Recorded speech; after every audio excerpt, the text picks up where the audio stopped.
ng buhay.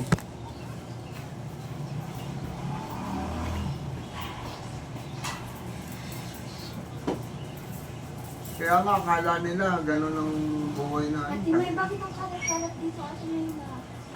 Dito, hindi nyo naayos ah. Ano ba yan? Dapat nililigpit na at nililinis yung ano.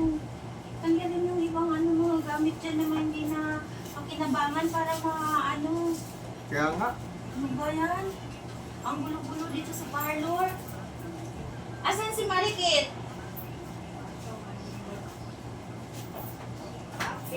Alika nga!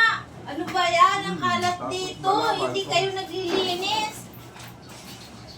yung balabal. Ang dumi-dumi. Ano ba yan? Alika! Ba't hindi kinakalat-kalat to dito? Hindi nyo ginagawa, nililinis. Alika dito! Ba't Sige, usap na lang tayo kung halimbawa. grabe! Ano ba yan? Yan ang sinasabi ko eh. Aga-aga nyo nagigising, hindi kayo naglilinis dito. Ito oh!